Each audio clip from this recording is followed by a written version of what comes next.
Di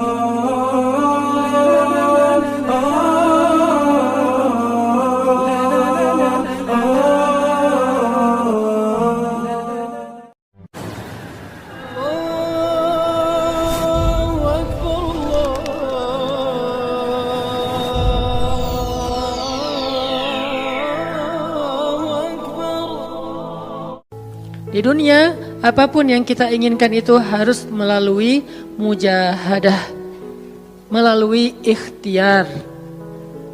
Bahkan ketika kita ingin menjadi orang yang sekedar tidur-tiduran pun, Allah Subhanahu wa taala mentakdirkan tidur pun lelah. Tidur aja capek. Duduk capek. Ada orang yang duduknya capek akhirnya dia berdiri. Ya. Ada orang yang capek berdiri akhirnya pengen duduk. Kapan duduknya capek pengen berdiri? Salah satu yang sering saya alamin itu kalau lagi naik pesawat. Apalagi pesawat penerbangan 9 jam, 10 jam itu pasti capek banget duduknya tuh. Sehingga kita menginginkan seandainya ada uang kita pengen duduk di kelas bisnis. Tapi karena nggak mampu membeli tiket yang 3 kali lipat lebih mahal di kelas bisnis, ya nggak apa-apa lah di kelas yang biasa ekonomi. Tapi ketika lelah 4 jam, 5 jam pesawat berjalan itu udah luar biasa lelahnya, akhirnya berdiri mondar-mandir di antara lorong pesawat. Artinya duduk aja capek.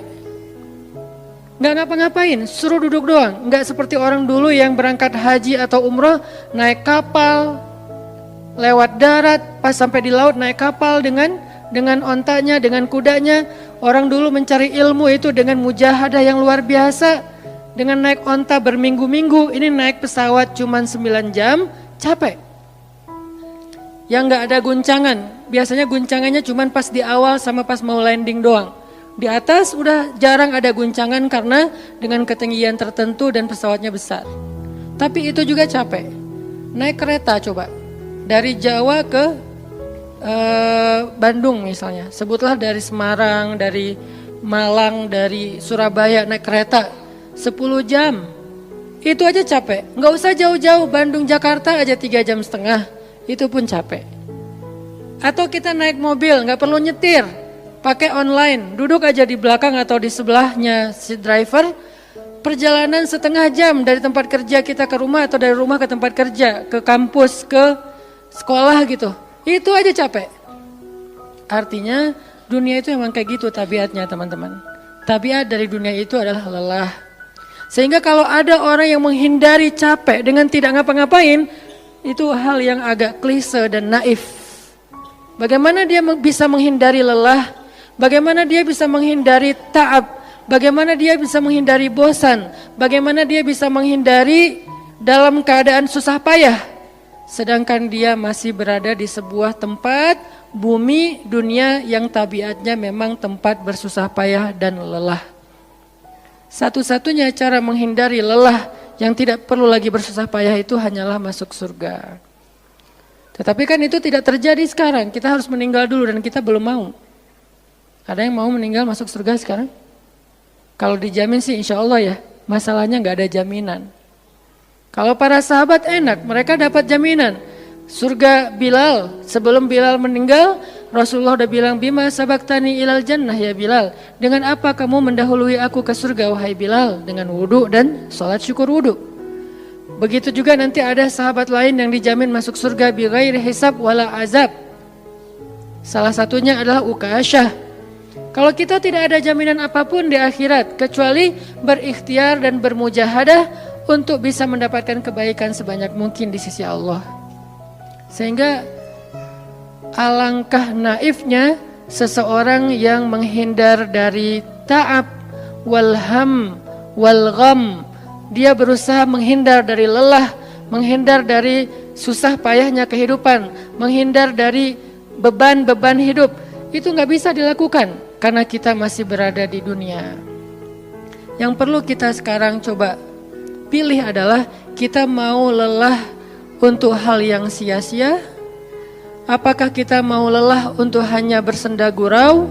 Apakah kita mau lelah hanya untuk hal yang tidak ngapa-ngapain? Atau justru lelah kita itu untuk sesuatu yang mudah-mudahan beribadah kepada Allah? Makanya disebut dengan lelahnya menjadi lillah. Karena dua-duanya lelah. Ada orang yang pergi ke masjid lelah, capek pergi ke masjid. Tapi ada juga orang yang berbuat dosa, itu juga lelah. Memangnya kalau kita beribadah lelah terus berbuat dosa nggak lelah? Banyak orang yang berbuat dosa lelah dan kita pernah merasakan kehidupan seperti itu. Sehari, 2 hari, sebulan, setahun, 2 tahun, sampai kita benar-benar merasakan lelah banget dengan dosa. Di malam hari berbuat dosa, lelah, akhirnya tidur sepanjang siang. Di siang hari berbuat dosa, lelah, akhirnya tidur sepanjang malam. Lelah sama lelahnya. Antara orang yang beribadah dengan orang yang bermaksiat, itu sama lelahnya. Bedanya apa? Yang satu, lelahnya akan diganjar, dibalas oleh Allah dengan kebaikan dunia dan akhirat.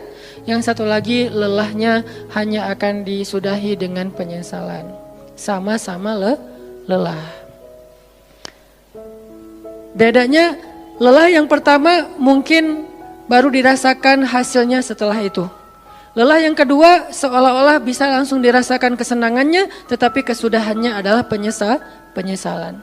Makanya pada malam ini kita ingin merenungkan beberapa nasihat baik dari Al-Quran maupun hadis tentang bagaimana kita menjadi orang yang setiap hari tetap lelah, tetap banyak beban, tetapi beban itu mudah-mudahan menjadikan kita mendapatkan banyak kebaikan di sisi Allah.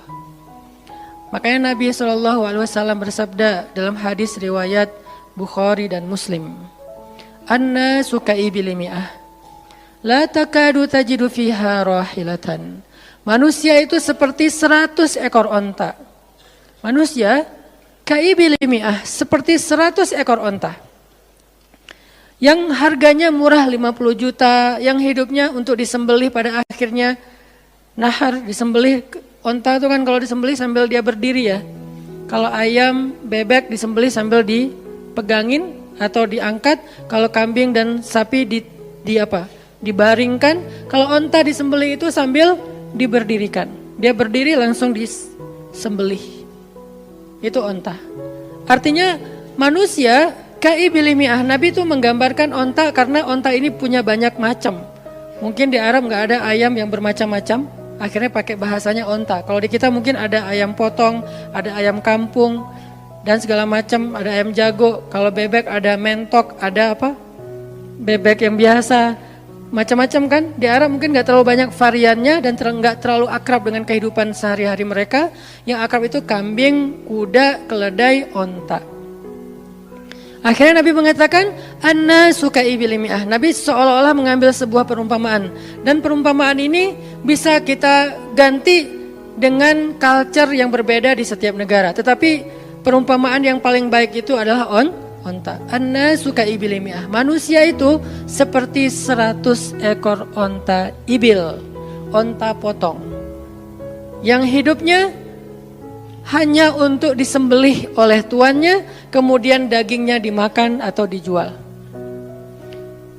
Kenapa bisa begitu murahnya? Cuma 50 juta, 40 juta dan berakhir dengan disembelih? Karena onta ini hidupnya tidak istimewa. Dia hidup hanya untuk makan, minum, tidur, dan berkembang biak. Cuman itu misi dari kehidupan dia. Makan, minum, tidur, berkembang biak. Udah itu doang. Setiap hari kerjanya makan aja. Lihat hewan ternak ngapain? Merumput aja setiap hari. Gak ada hewan ternak yang tiba-tiba dia lagi ngapain? Lagi sholat. Gak ada. Hewan ternak misalnya lagi ngebantuin tetangga. Gak ada. Hewan ternak lagi menjenguk yang sakit. Gak ada. Hewan ternak yang lagi menyelesaikan hajat saudaranya. Hewan ternak yang lagi dengerin curhat. Gak ada. Kenapa? Karena tugas misi kehidupan mereka itu cuma diciptakan untuk makan, minum, tidur, berkembang biak, udah. Ini namanya kalau di antara onta namanya ibil. Yang hidupnya itu sesederhana itu. Nggak ada yang rumit, nggak ada yang terlalu berlebihan. Dan an-nasu, manusia secara umum mirip dengan ibil. An-nasu ka'ibili mi'ah. Jadi kalau kita bandingkan dari 100 orang itu hampir semuanya seperti ibil. Misi hidupnya itu hanya untuk dirinya. Gimana caranya biar bisa makan, gimana caranya biar bisa istirahat dengan nyenyak, tidur, gimana caranya biar punya keluarga, berkembang biak, punya keturunan, dan kemudian dengan keluarganya dia punya family time, kapan liburan, makan di rumah, jalan segala macam. Cuman itu misi dari kehidupannya. Sehingga Nabi menyebut mereka yang misi kehidupannya hanya dirinya dan keluarganya, kaibili mi'ah, seperti 100 ekor onta. Kurang istimewa. Orang yang hidupnya hanya untuk dirinya dan keluarganya itu kurang istimewa. Sehingga disebut dengan ibili mi'ah, 100 ekor onta. Tapi enggak hina, tidak rendah, tidak mungkin melenceng, sesat segala macam, enggak. Dia tetap tidak haram, tidak najis. Nabi tidak mengumpamakan manusia seperti seekor anjing, seperti seekor babi, enggak. Karena itu najis, haram dan seterusnya. Onta, makhluk yang hewan yang baik, cuman tidak istimewa. Di sini tidak ada judgement. Nabi itu orang yang enggak suka menjudge. Nabi enggak mengatakan manusia ini semuanya misalnya dengan kalimat celaan, keledai, enggak. Manusia ini misalnya hewan yang najis, enggak. Nabi mengatakan an-nasu kaibili mi'ah, manusia itu seperti 100 ekor onta. La takadu tajidu fiha rahilatan. Hampir di dalam 100 ekor onta itu kamu enggak mendapati satu pun onta yang dikenal dengan nama rohilatan. Rohilah itu dari kata rihlah. Rihlah itu udah jadi bahasa Indonesia, rihlah. Kemudian di Inggris-Inggriskan jadi traveling, trip, segala macam. Rohilah dari kata rihlah. Apa itu rohilah? Onta yang bertugas untuk membawa beban tuannya dalam perjalanan panjang, baik itu berdagang maupun berperang. Dia punya misi lain selain makan, minum, berkembang biak, terus dipotong. Enggak, misinya lebih keren. Apa? Membawa beban. Membawa beban tuannya. Itulah rohilah. Sehingga punggungnya adalah punggung yang berkah, karena di atas punggung itu ditaruhkan beban terus menerus oleh tuannya. Berangkat bebannya apa, pulangnya beban apa. Karena orang dulu kalau berangkat niaga, berdagang ke luar negeri, itu tuh bukan berangkat bawa beban, pulang nggak bawa apa-apa karena udah diuangkan, enggak. Mereka barter konsep perdagangannya. Kalau berangkatnya bawa kain, pulangnya nanti bawa karpet. Berangkatnya bawa gandum, pulangnya nanti bawa sutra misalnya. Tetap aja ada beban karena mereka berangkat jual misalnya ke Syam, dari Mekah ke Damaskus. Nanti pulangnya dari Damaskus ke Mekah bawa lagi barang-barang Damaskus yang bisa dijual di Mekah. Pas berangkat bawa barang Mekah yang bisa dijual di Damaskus, pas pulang membawa barang Damaskus yang bisa dijual di Mekah. Li'ilafi Quraisy ilafihim rihlatash syita'i was-saif. Rihlah syita'i was-saif. Mereka melakukan rihlah pada musim dingin dan musim panas. Itulah ilafu Quraisy, kebiasaan orang-orang Quraisy. Ilafu Quraisy, kebiasaan tradisi orang Quraisy. Apa tradisinya? Berdagang di musim dingin dan di musim panas. Barang dagangannya beda-beda. Kalau musim dingin yang dibawa itu bahan-bahan jaket. Bahan-bahan untuk menghangatkan tubuh. Bahan-bahan yang kalaupun dia bawa makanan yang biasa dimakan di musim dingin yang menghangatkan tubuh. Kayak misalnya jenis bubur di Arab itu ada namanya adas. Dan itu disebutkan di dalam Al-Quran, di Al-Baqarah. Wa adasiha wa basaliha, ada adas, ada bawang. Adas itu salah satu makanan kesukaan orang Arab di musim dingin. Karena kalau makan adas kayak bubur gitu, dia badannya menjadi hangat. Jadi kayak menghangatkan tubuh gitu. Artinya syita'i was-saif, di musim dingin dan di musim panas, dua-duanya ada barang yang didagangkan, dan itu adalah ilafu Quraisy, kebiasaan tradisi orang-orang Quraisy. Rihlah. Siapa yang akan dibawa rihlah? Apa yang akan membawa barang dagangan mereka ketika rihlah? Namanya onta rohilah. Onta yang mengangkut beban barang tuannya. Rohilatan. Sehingga onta ini adalah onta yang lebih kuat fisiknya. Onta ini onta yang lebih tangguh perjalanan walaupun mengalami badai. onta ini onta yang lebih kuat ingatannya sehingga dia menghafal jalan yang dilaluinya. Walaupun terjadi badai dia nggak tersesat. Jarang onta rahilah tersesat. Biasanya yang tersesat itu ibil. Ibil kalau ditaruh di tengah padang pasir, terjadi badai, terus bekas jalannya ketutup dengan pasir, dia bingung. Itu ibil.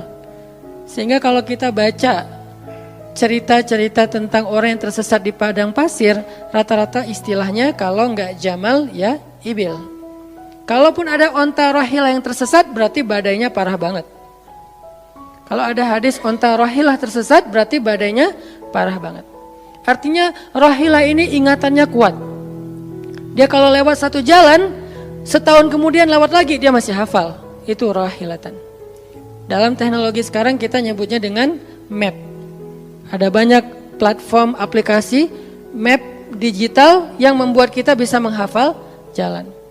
Dan diupdate terus, jalan ini sekarang macet segala macam. Rahilatan punya kemampuan membaca jalan walaupun mungkin berbeda dengan teknologi sekarang. Itu namanya rahilatan. Ini kata Nabi, la takadu tajidu fiha rahilatan.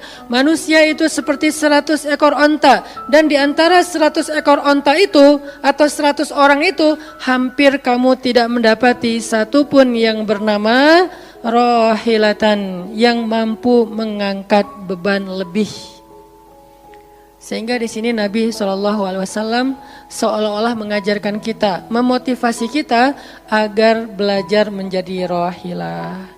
Manusia itu baru istimewa kalau dia menjadi rahilah, kalau dia mengangkut banyak beban, kalau dia menjadi orang yang paling banyak bermanfaat untuk orang lain. Makanya muncullah hadis, khairun nas anfa'uhum linnas, inna ahabban nasi ilallah anfa'uhum linnas. Dua riwayat hadis yang berbeda. Sebaik-baik manusia, kalau dalam analogi yang pertama, sebaik-baik onta adalah rahilatan. Bukan ibil, bukan nakoh, bukan jamal. Sebaik-baik onta rahilatan. Kenapa kok rahilatan? Karena dia yang paling bermanfaat, soalnya dia yang paling banyak mengangkut beban.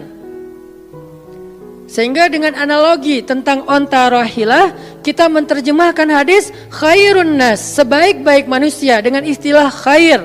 Arti khair itu memberi lebih, arti khair itu bermanfaat. Khairun nas anfa'uhum linnas, sebaik-baik manusia yang paling bermanfaat untuk orang lain. Dalam riwayat yang lain, inna ahabban nasi ilallah, sesungguhnya orang yang paling dicintai Allah di antara manusia, anfa'uhum linnas, yang paling bermanfaat untuk orang lain. Itu yang paling dicintai Allah di antara manusia.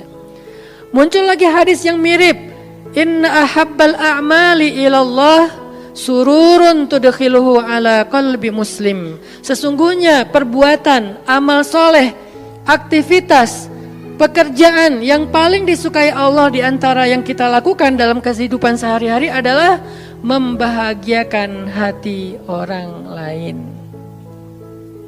Ini semuanya hadis-hadis yang memiliki makna yang sama, yaitu menjadi pengangkut beban. Lelah Ustadz, lelah. Nggak ngangkut beban, lelah juga. Ngangkut beban, lelah juga. Cuman bedanya, orang yang lelah tanpa mengangkut beban, hidupnya penuh dengan keluh kesah, tidak ada yang menghargai, tidak dimuliakan, akhirnya dia ngeluh. Ada kan banyak orang yang ngeluh karena merasa dirinya nggak dihargai orang lain? Tetap aja ngeluh. Ada juga yang ngeluh karena terlalu banyak beban. Padahal dua-duanya sama-sama ngeluh, kenapa nggak memilih yang lebih baik? Memangnya kalau kita nggak ngangkut beban, kita nggak akan berkeluh kesah, ngeluh. Ngeluhnya mungkin bukan capek, ngeluhnya nggak ada yang hargai. Dan itu udah sunnatullah, kalau kita pengen dihargai, pengen dimuliakan, kita harus menjadi orang yang paling rahilah, yang paling banyak ngangkut beban. Nggak bisa kita jadi ibil tapi pengen diperlakukan seperti rahilah, itu nggak bisa. Kita tuh ibil. Hidupnya untuk diri sendiri, nggak bantu siapa-siapa, nggak peduli dengan siapa-siapa. Harta kita nggak bermanfaat untuk orang lain, pikiran kita nggak bermanfaat untuk orang lain, lisan kita tidak bermanfaat untuk orang lain, wawasan kita tidak bermanfaat untuk orang lain. Apalagi tenaga kita nggak bermanfaat untuk orang lain, skill kita nggak bermanfaat untuk orang lain. Semua tentang diri kita hampir tidak bermanfaat untuk orang lain. Lalu kita ingin dihargai seperti orang yang paling bermanfaat. Ini naif, klise, nggak ada seperti ini, bukan sunnatullahnya. Karena seseorang itu diberi balasan sesuai dengan mujahadah. Al jaza ala qadril masyaqqah, balasan tergantung susah payahnya dalam berikhtiar.